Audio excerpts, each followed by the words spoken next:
اعوذ باللہ من الشیطان الرجیم بسم اللہ الرحمن الرحیم رب اشرح لی صدری ویسر لی امری واحلل عقدۃ من لسانی یفقہوا قولی۔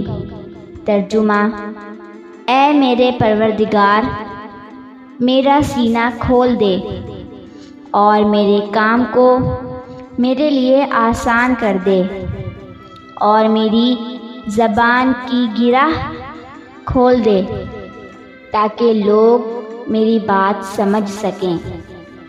عصا کی مار سے دریا پھٹ گیا۔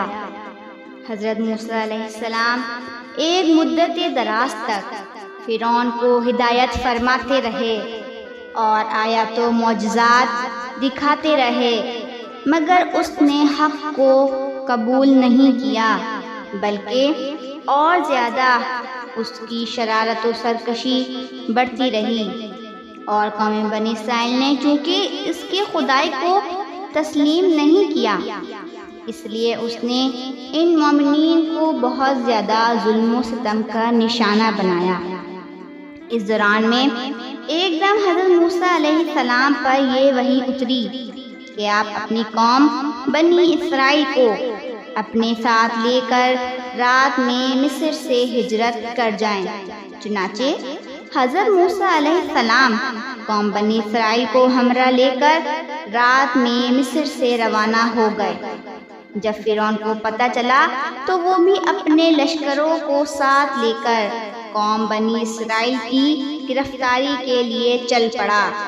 جب دونوں لشکر ایک دوسرے کے قریب ہو گئے تو قوم بنی اسرائیل فرعون کے خوف سے چیخ پڑے کہ اب تو ہم فرعون کے ہاتھوں میں گرفتار ہو جائیں گے، کیونکہ ان کے پیچھے فرعون کا خوار لشکر تھا اور آگے موجیں مارتا ہوا دریا تھا۔ اس پریشانی کے عالم میں حضرت موسیٰ علیہ السلام مطمئن تھے اور قوم بنی اسرائیل کو تسلی دے رہے تھے۔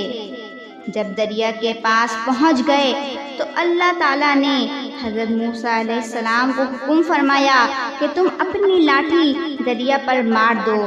چنانچہ جو ہی آپ نے دریا پر لاٹھی ماری تو فوراً ہی دریا میں 12 راستے بن گئے، اور قوم بنی اسرائیل ان راستوں پر چل کر سلامتی کے ساتھ دریا سے پار نکل گئے۔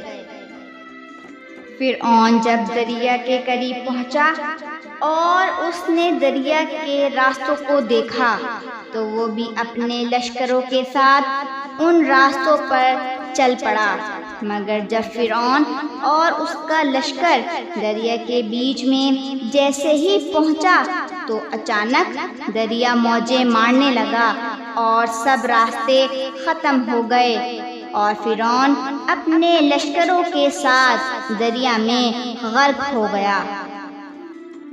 قرآن پاک کی سورہ شعراء رکوع 4 پارہ 19 میں اللہ تبارک و تعالیٰ نے اس کا ذکر اس طرح بیان کیا ہے۔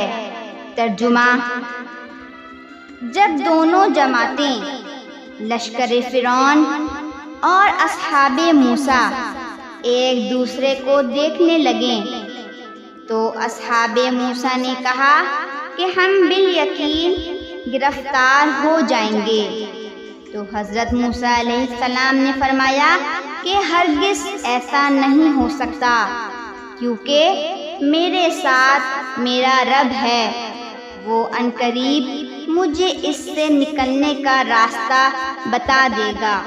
پھر ہم نے حضرت موسیٰ علیہ السلام کو حکم دیا کہ اپنے عصا کو دریا پر مارو۔ چنانچہ انہوں نے اس پر عصا مارا، جس سے دریا پھٹ گیا، اور دونوں حصے اس کے اتنے اونچے تھے جیسے بڑا پہاڑ، اور ہم نے دوسرے فریق کو بھی اس جگہ کے قریب پہنچا دیا، اور حضرت موسیٰ علیہ السلام اور ان کے سب ساتھیوں کو بچا لیا، پھر دوسروں کو غرق کر دیا۔ یقیناً اس واقعے میں بڑی عبرت ہے، اور باوجود اس کے ان کفار میں سے اکثر ایمان نہیں لائے۔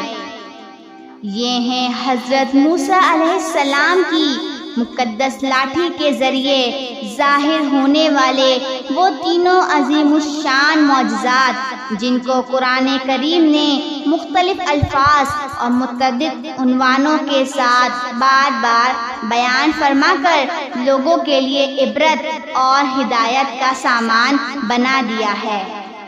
اسی میں یہ بات قابل غور ہے، سورہ یونس پارہ نمبر 11 میں اللہ تبارک و تعالیٰ نے اس بات کی نشاندہی کری ہے کہ ہم اس کی لاش کو عبرت کا نشان بنائیں گے۔ کافی عرصے کے بعد اللہ تبارک و تعالیٰ نے اس کی لاش کو باہر نکالا اور قیامت تک کے لیے لوگوں کے لیے عبرت کا نشان بنا دیا۔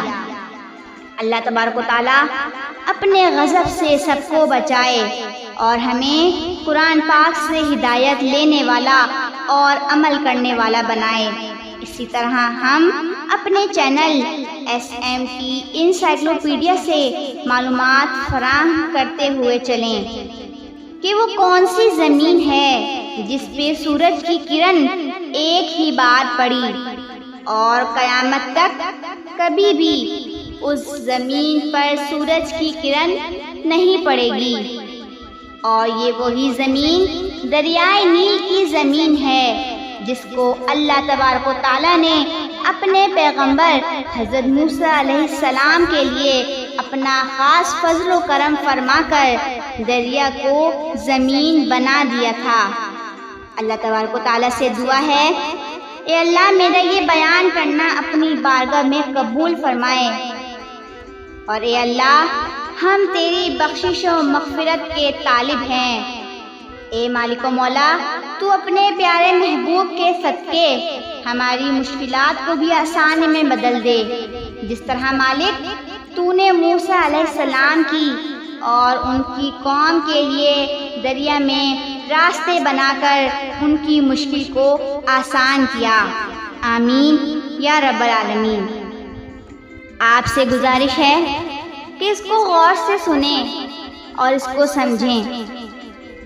میرے چینل SMT انسائکلوپیڈیا کو لائک کریں، سبسکرائب کریں اور آگے شیئر کریں۔ نیچے دیے گئے کمنٹ سیکشن میں اپنی رائے کا اظہار ضرور دیا کریں تاکہ میری حوصلہ افزائی ہو۔ بہت جلد ایک نئی ویڈیو کے ساتھ حاضر ہوں گے، تب تک کے لیے اللہ حافظ۔ وآخر دعوانا ان الحمد للہ رب العالمین۔